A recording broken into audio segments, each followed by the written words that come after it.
In the vast ecosystem of human existence, unseen currents shape our lives.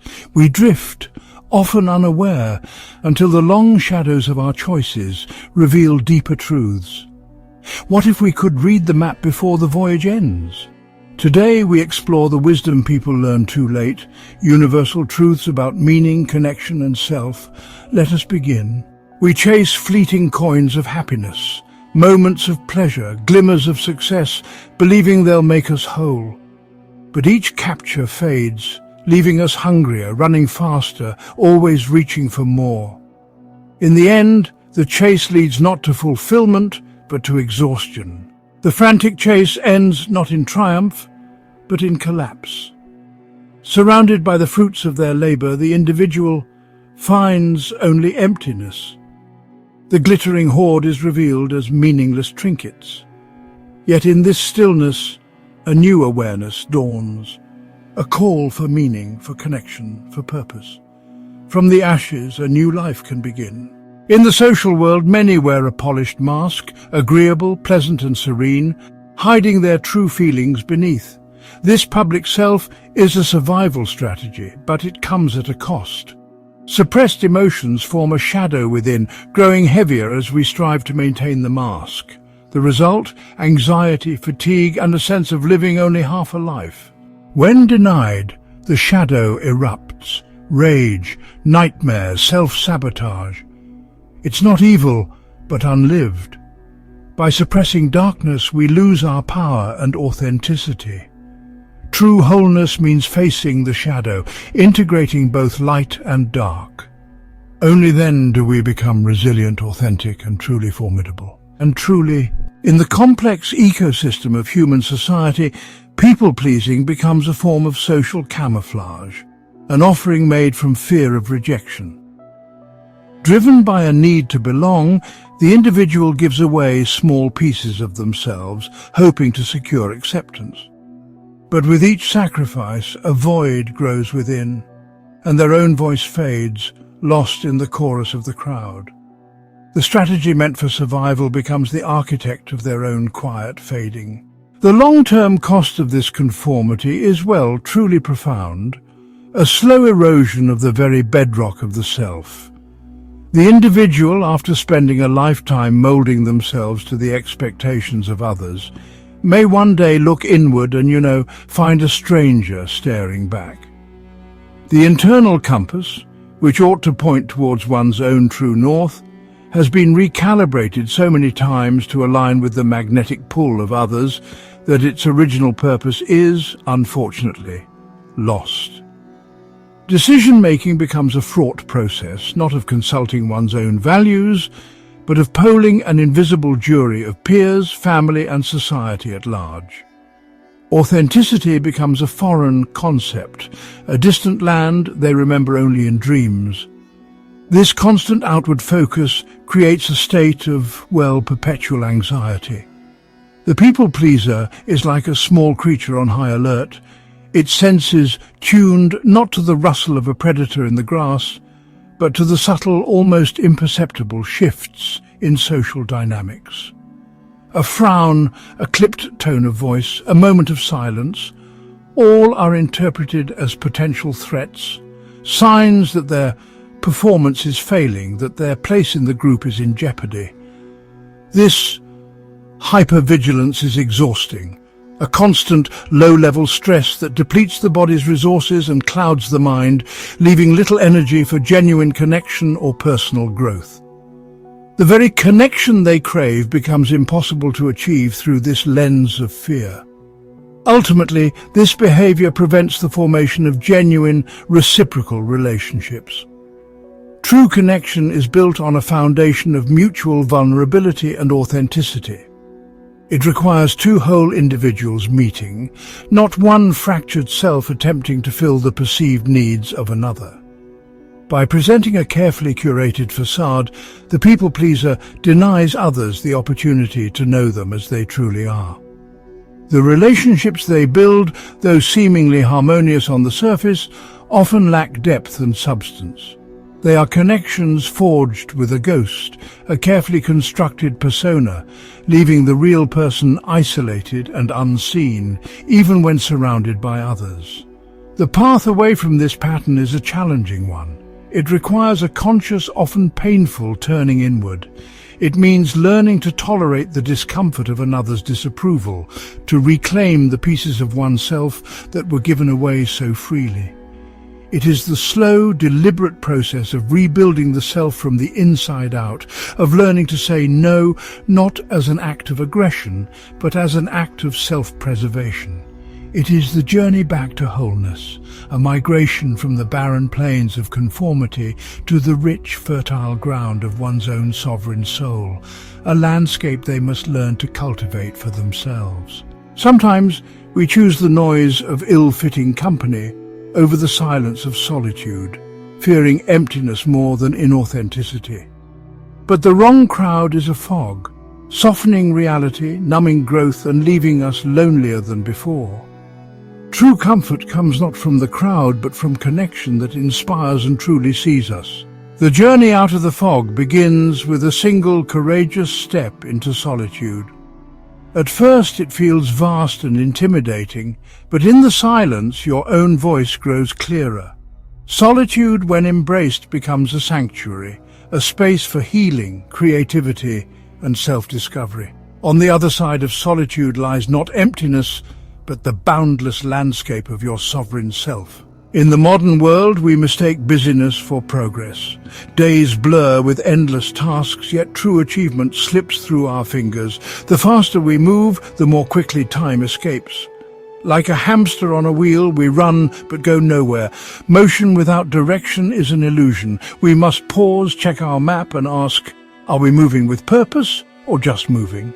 True progress is born of stillness, not busyness. In quiet moments, clarity emerges. When we step off the spinning wheel of activity, we find purpose. Progress is not a frantic sprint, but a series of intentional steps. Sometimes the wisest action is to pause, reflect, and ensure our ladder leans against the right wall. In the complex ecosystem of human society, the individual, longing to belong, learns to hide their true desires. Through small compromises, a mask forms, layer by layer. The authentic self is muted, replaced by social mimicry. Eventually, the mask fuses so tightly the face beneath is forgotten. The unique song is silenced, lost in the chorus of the group. The suppressed self seeks the light. There comes a point when the masks we wear become suffocating, and a crack appears in the persona. To unmask is a perilous journey, vulnerable, uncertain, but necessary. True courage is to be seen, fully, imperfections and all. Only then do we find peace and finally come home. In the vast and often unforgiving terrain of life, there exists a powerful, instinctual drive towards comfort. It is a search for the sheltered valley, the calm waters, the predictable path where threats are minimized and ease is maximized. This instinct, born of a need for survival, can, if left unchecked, construct a prison with walls of its own making. The human psyche, in its profound aversion to pain and uncertainty, builds a fortress of routine and familiarity. Within these walls, everything is known, safe, and utterly stagnant. The avoidance of discomfort becomes a guiding principle, a silent mantra that dictates every choice. The difficult conversation is postponed indefinitely. The challenging project is never begun. The physical exertion that promises strength is sidestepped in favor of rest. Each act of avoidance reinforces the walls of the comfort zone, making them thicker and more imposing. The world outside this self-made enclosure, with all its potential for growth and discovery, begins to seem increasingly hostile and frightening. A wilderness best left unexplored. This state of being is not one of happiness, but of anesthesia. It is a life lived in grayscale, devoid of the vibrant hues that only risk and struggle can provide. The muscles of the soul, unchallenged and unused, begin to atrophy. Resilience, the ability to withstand and recover from hardship, cannot be cultivated in a sterile environment. The individual becomes brittle, paradoxically more vulnerable to the inevitable shocks of life because they have never learned to endure the voluntary tremors of growth. They have traded the possibility of soaring for the guarantee of not falling, and so the days and years pass in a placid, unbroken sequence. There is no great sorrow, but there is also no great joy. There is no failure, but there is no triumph. The soul, designed for striving and overcoming, is becalmed in a tranquil sea of its own creation. The deep, resonant satisfaction that comes from mastering a difficult skill or conquering a profound fear remains an abstract concept, a story told about others. The individual is safe, secure, and profoundly, deeply unfulfilled. If this video is hitting something deep within you, it's not by accident. A lot of what we carry isn't just pain, it's unprocessed insight. And sometimes having someone help you sort it all out makes all the difference. That's why I recommend checking out the therapy link in the description. It's affordable, private, and tailored to your own pace of healing. And if you use the code THERAPY20, you'll get 20% off your first month. Remember, understanding yourself isn't just a luxury, it's your responsibility. But life, in its infinite wisdom, does not allow for permanent stagnation. Sooner or later, the walls of the comfort zone will be breached. A storm will come that the fortress cannot withstand, a loss, a failure, an unavoidable confrontation with reality. It is in this moment of crisis, when discomfort is no longer a choice but a certainty, that the true nature of the prison is revealed. The chains, once seen as sources of security, are now recognized for what they are, instruments of confinement. The struggle begins. This is the crucible of growth. It is the moment the individual, with no other option, must push against their self-imposed limits. The initial effort is agonizing. The unused muscles of courage and perseverance scream in protest. Every instinct cries out to retreat, to find a new corner of comfort in which to hide. But something remarkable happens in the midst of this struggle. With each push against the resistance, a flicker of strength is kindled. The chains, which once seemed unbreakable, begin to show signs of strain. The breaking of the first chain is a revelation. It is a visceral, undeniable proof that the limits were an illusion. The pain of the effort is eclipsed by the exhilarating rush of newfound freedom. This initial victory provides the fuel for the next struggle. The individual begins to understand a profound truth, that the very discomfort they have spent a lifetime avoiding is the necessary catalyst for their own becoming. They learn that strength is not a gift, but a consequence. It is forged in the fires of adversity, hammered into shape on the anvil of challenge. With the weights cast aside and the chains broken, the individual steps out from their prison into a world that is larger, richer, and more vibrant than they ever imagined. They no longer fear the storm, for they have discovered their own capacity to withstand it. They learn, often much later than they should have, that the purpose of life is not to seek a state of perpetual comfort, but to engage in the glorious, difficult, and transformative struggle of becoming the strongest and most resilient version of themselves. The pain was not the obstacle, it was the path. Quick question for you: what's one lesson you had to learn the hard way in life? Drop it in the comments. I read everyone. And if this video speaks to you, don't forget to hit subscribe. More content like this is just getting started. We observe now one of the most fundamental human dramas, the search for the self. For many, this quest does not begin with a journey inward, into the vast, uncharted territory of their own soul. Instead, it begins with a journey outward, into the bewildering hall of mirrors that is the perception of others. The individual, uncertain of their own worth and substance, looks to these external reflections to tell them who they are. Their sense of identity becomes a fragile mosaic, pieced together from the fleeting glances, passing comments and fickle opinions of the tribe. This reliance on external validation is a profound abdication of personal sovereignty.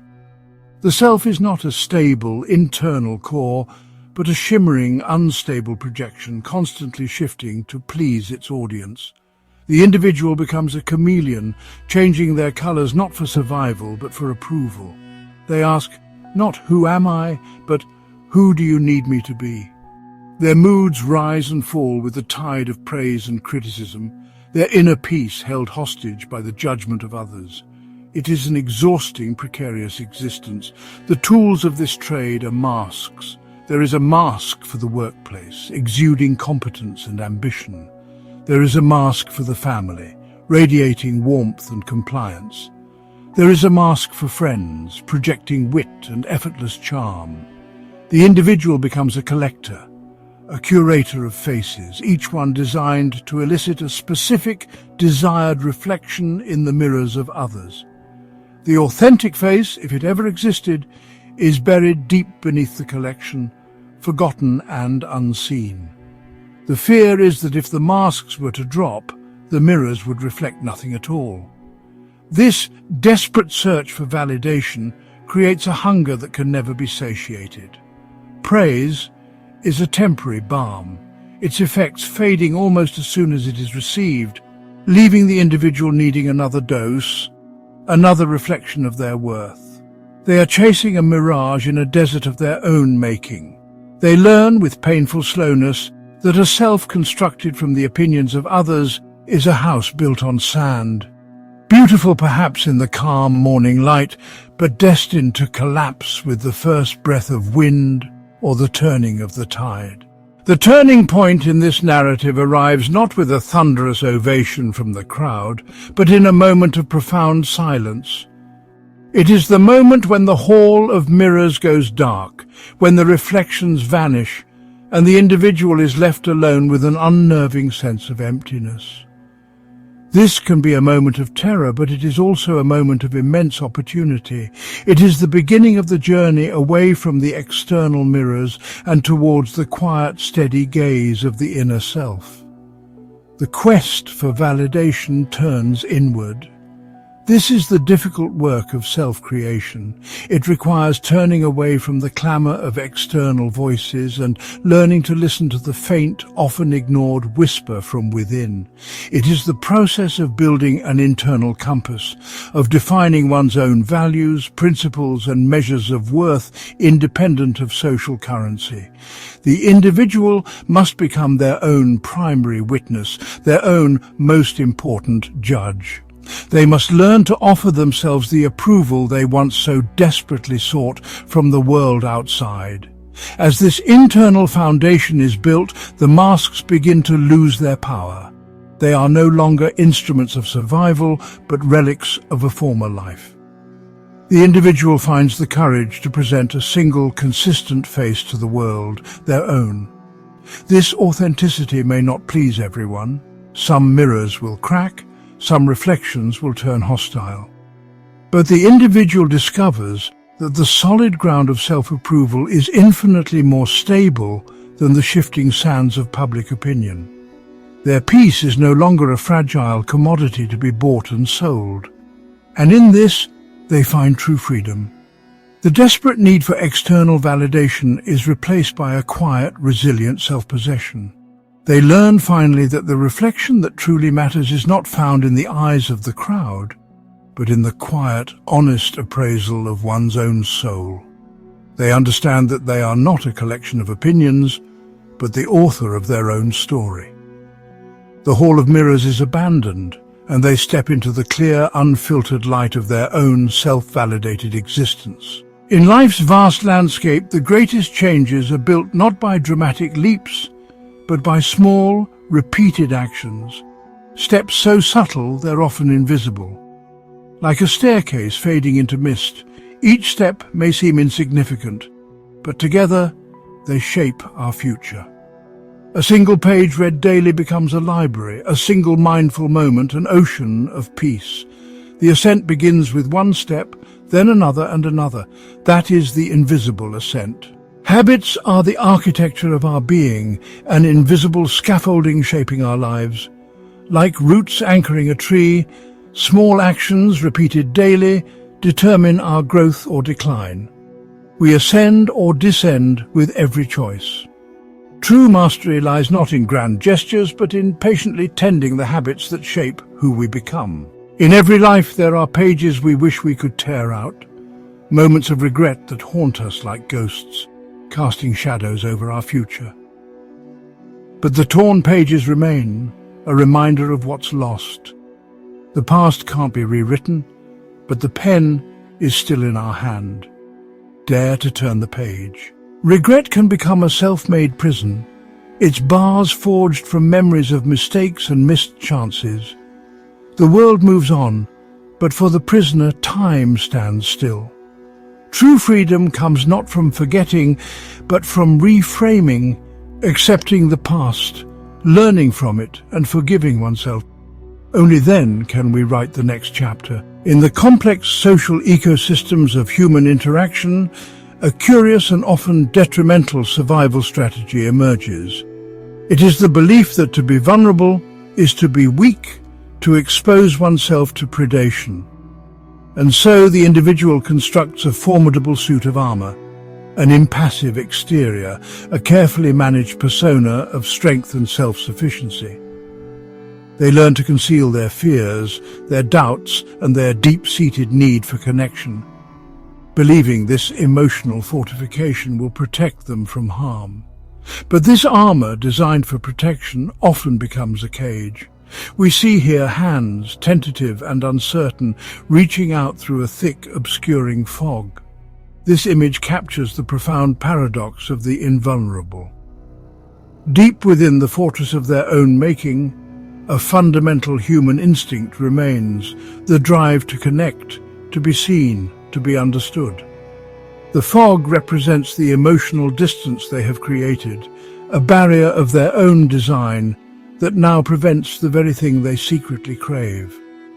Their hands reach for another, but the fog muffles the touch, distorts the view, and isolates them completely.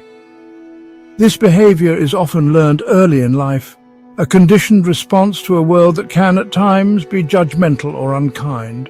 A moment of openness met with ridicule, a display of sadness met with dismissal. These experiences teach a powerful lesson: it is safer to hide. This lesson solidifies into a core belief, and the armor becomes a second skin.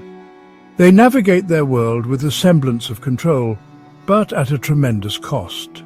The armor is heavy, and it prevents not only pain from getting in, but also love, intimacy, and authentic connection from getting out.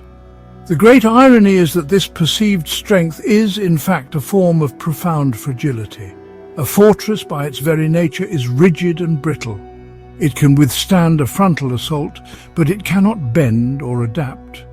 True strength, as we see time and again in the natural world, lies in flexibility, resilience, and the ability to form symbiotic relationships. By choosing the path of invulnerability, the individual denies themselves the very resources that would make them truly strong: the support of a community, the healing power of empathy, and the courage that comes from being truly known. To shed this armor, to step out into the fog of uncertainty and willingly expose one's true self, is one of the most courageous acts a human can perform. It is a deliberate move against the primal instinct for self-preservation. It requires accepting the risk of being hurt, judged, or rejected in the pursuit of something far more valuable: genuine connection. This is the wisdom that so many learn too late, that vulnerability is not a weakness to be hidden, but the very birthplace of courage, intimacy, and belonging. When one person dares to be vulnerable, they create a space for others to do the same. It is a powerful signal, a form of social communication that says, "It is safe here. You can lower your defenses." Like the first creature to approach a watering hole, their courage encourages others to emerge from hiding. In these moments, the fog of isolation begins to dissipate.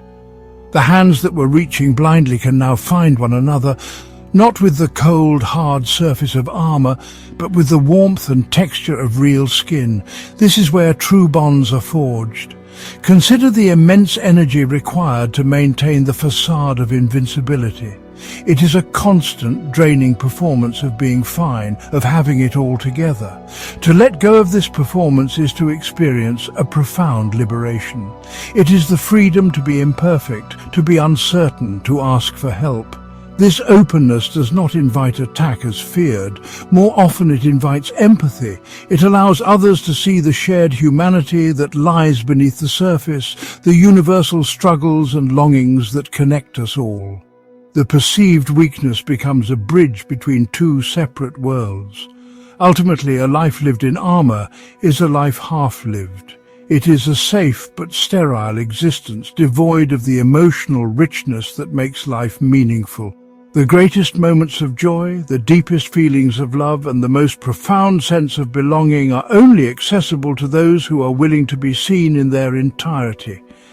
The hands reaching through the fog are a symbol of this fundamental choice: to remain isolated in a fortress of one's own making, or to take the brave and terrifying step into the open, where the risk of pain is real, but so too is the possibility of finding a connection that makes it all worthwhile. In the vast landscape of the mind, we often mistake fleeting pleasure for true fulfillment, like chasing a mirage in the desert. Pleasure is a brief spark, a shimmering burst of light, sweet, powerful, but gone in an instant. To build a life on these sparks is to build on shifting sands. Each flicker only deepens the craving for the next, leaving us hungry for more. Fulfillment, though, is the ember that glows within, lasting, steady, and quietly illuminating the soul. Fulfillment is a journey inward, not outward. Like a gardener nurturing a seed, it takes patience and care. We build, create, and connect, not for fleeting pleasure, but to feed a deeper ember within. This ember is nourished by meaning, by living in alignment with our values. It's a light that endures, carrying us through the cold seasons of life. Choose to tend the enduring ember, become a star, not just a spark. In the complex inner world of the human psyche, pain is an inevitable visitor. It arrives in many forms, as loss, as betrayal, as failure. It's, well, a powerful shaping force. But for some, this visitor never leaves. The pain becomes their identity, a familiar cloak. It offers a strange comfort in its constancy. To let it go means stepping into the unknown. The shadow becomes a companion, a defining feature. It dictates their choices, colors their perceptions. To hold on to pain as identity is to carry a great and unnecessary weight. Like dragging an anchor through every landscape, it carves deep furrows and makes the ascent impossible. But the anchor is not a part of us. We can let go. Letting go is not forgetting, but choosing to move pain from the center of our story and reclaiming our strength by finally setting it down. At the crossroads, the traveler faces many unknown paths, haunted by fear of what lies ahead. The comfort of the familiar, even if painful, can feel safer than risking the unknown. Yet standing still is its own quiet danger, a slow fading of spirit. The greatest risk is not in choosing the wrong path, but in never choosing at all. The law of the universe is change. Life moves, adapts, and evolves. To resist is to hold back the tide with bare hands. Embracing change means trusting the map unfolds step by step. The journey forward, though uncertain, is the choice to truly live. In the echoing chambers of adulthood, our inner child lingers, curious, joyful, and full of wonder. Yet we build walls of responsibility and seriousness, painting over imagination with muted greys. The child's voice grows quiet, longing for play and spontaneity. To rediscover this forgotten self is to return to the source of our creativity, resilience, and meaning. The first steps toward reconnection are tentative, filled with the awkwardness of a language long forgotten. Inviting play back into our lives is not regression, but integration, allowing the wisdom of the adult to hold space for the spirit of the child. True maturity is embracing both, creating a life that is grounded, joyful and free. In the great forest of life, each of us walks a unique path. Yet, we often compare our journey to others, missing the beauty and lessons of our own trail. The true tragedy is reaching the end, only to realize we never truly saw our path, distracted by watching everyone else. The antidote to comparison is turning our gaze inward, focusing on our own path, not others. This inward focus brings self-acceptance and gratitude for our unique journey. Progress is measured by who we were yesterday, not by others' standards. In this, we find peace and the freedom to live authentically. In the modern habitat, silence is becoming increasingly endangered. The environment is saturated with noise, a relentless auditory and informational barrage. From waking to sleep, the human mind is bombarded. Screens flicker, notifications chime, voices chatter. We avoid being alone with our thoughts, filling the void with endless feeds. This constant stimulation acts as an anesthetic for the soul. It keeps us perpetually occupied and distracted from deeper currents within us. The quiet whispers of our intuition are drowned out by the outside world. Unresolved emotions and existential questions are pushed into the background. We become spectators of others' lives, losing the ability to understand our own. The fear of silence is profound. In the absence of external noise, internal noise makes itself known. Suppressed anxieties and unprocessed grief wait in the quiet for their audience. We reach for devices, avoiding the still, quiet corridor of the self.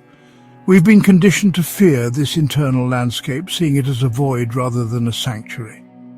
Avoidance comes at a staggering cost. By evading silence, we deny ourselves space for genuine insight and self-discovery. We live on the noisy surface, unaware of the depth and wisdom beneath. We become strangers to ourselves, mistaking the world's opinions for our own voice. The quiet corridor is not an empty void. It is a library of personal truth, and we have lost the key to its door. To reclaim this lost territory, one must actively cultivate moments of stillness. This is not a passive act of waiting, but a deliberate choice to disconnect from the external deluge. It is the conscious decision to carve out sacred time, even just a few minutes each day, to simply be. To sit without a screen, without music, without a task to complete.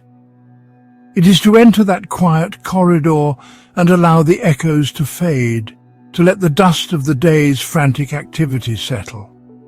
At first, the silence may feel deafening, the stillness uncomfortable, the mind racing to fill the void. But with patient practice, a new landscape begins to reveal itself. As the frantic chatter of the conditioned mind begins to subside, a deeper, more subtle awareness emerges. It is in this space that we can finally hear the things we have been too busy to notice. We can feel the true shape of our own emotions, untangled from the reactions of others. We can perceive the quiet guidance of our intuition, the gut feelings that are so often overridden by logic and external advice. The silence becomes not an emptiness but a fullness, a rich and fertile ground for introspection. Within this sanctuary of stillness, clarity is born. The complex problems that seemed insurmountable when viewed through the lens of constant distraction can begin to unravel.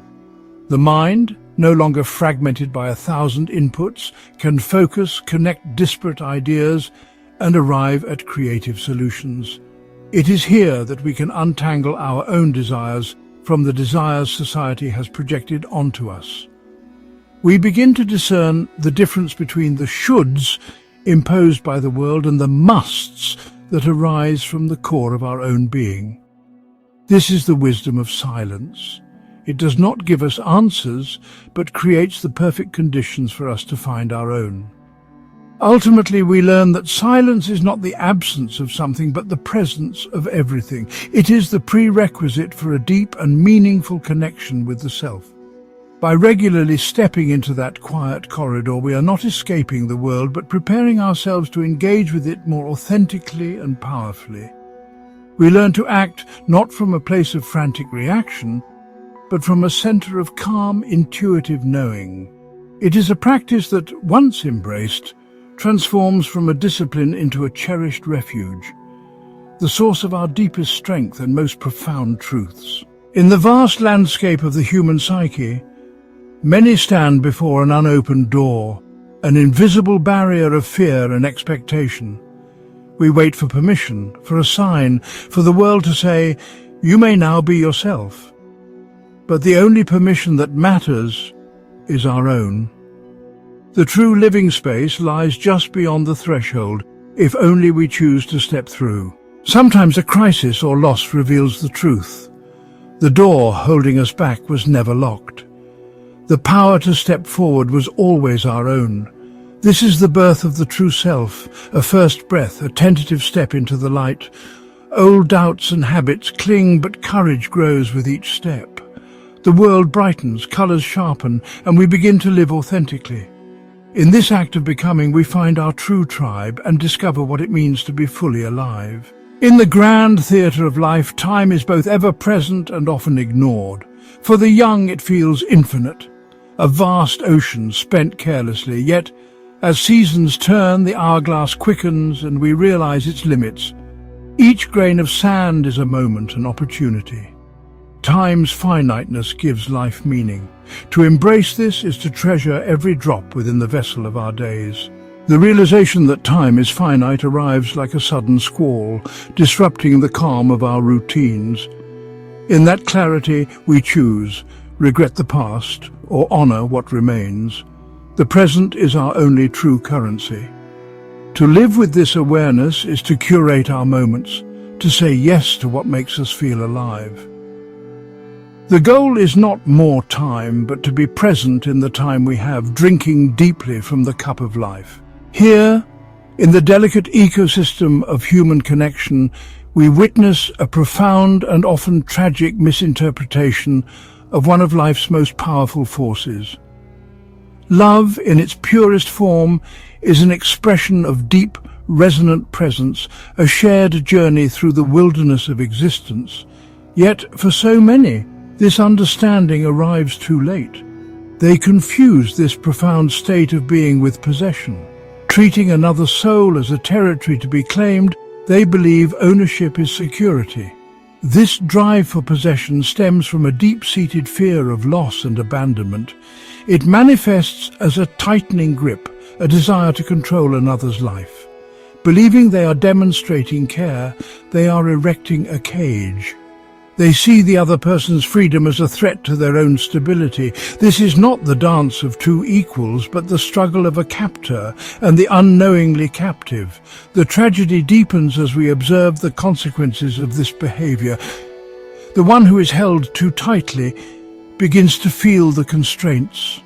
Their own unique song becomes muted. Their colors fade under the constant shadow of another's will. Love, which should be a source of expansion and growth, becomes a force of compression and diminishment. The very act of trying to secure the connection by force is what ultimately erodes its foundation. The possessor, in their quest to never be left, inadvertently engineers the very departure they so desperately fear. And so, the lesson is learned in the silence that follows, in the empty space where a vibrant presence once thrived. It is a slow, painful dawning of awareness that love cannot be contained or owned. It is not an object to be placed upon a shelf, but a living, breathing energy that requires air and light and freedom to flourish. To love is not to hold, but to witness. It is to offer one's presence as a safe harbor, not a locked port, allowing the other to come and go, to grow and change, secure in the knowledge that they are cherished for who they are, not for what they can be made to be. True presence is the art of being fully with another, without agenda or need to control. It's a quiet offering of complete awareness, a silent message. I am here with you, and I accept all that you are. This is the bedrock of a love that endures, a connection that weathers storms and celebrates growth. Presence, not possession, is what creates the lasting bond we all seek. In the grand theatre of human existence, we believe time is our most precious resource. But the true currency is our attention. Where we direct it, our life unfolds. Without attention, even the most beautiful moments pass by unnoticed. The tragedy is not that time runs out, but that we spend it distracted, missing what truly matters. In the end, it's not more time we need, but to be present in the time we have. To reclaim one's life is to reclaim one's attention. The practice of noticing is an active discipline, choosing where to look, what to value, and what to let go. It means turning off distractions, setting boundaries, and listening to the quiet within. Time moves on, but our attention is ours to give. A rich life is not about more time, but about noticing the beauty and meaning already here. We journeyed through the landscapes of the human psyche, uncovering truths that reshape our lives. The real scarcity is not time, but presence. What you saw here are not just lessons. They're your life, waiting to be noticed. Pay attention, notice. In doing so, we do not just live longer, we live deeper. If this video gave you clarity or made you reflect, don't leave without hitting like. Subscribe for more deep dives like this and share it with someone who needs to hear these truths.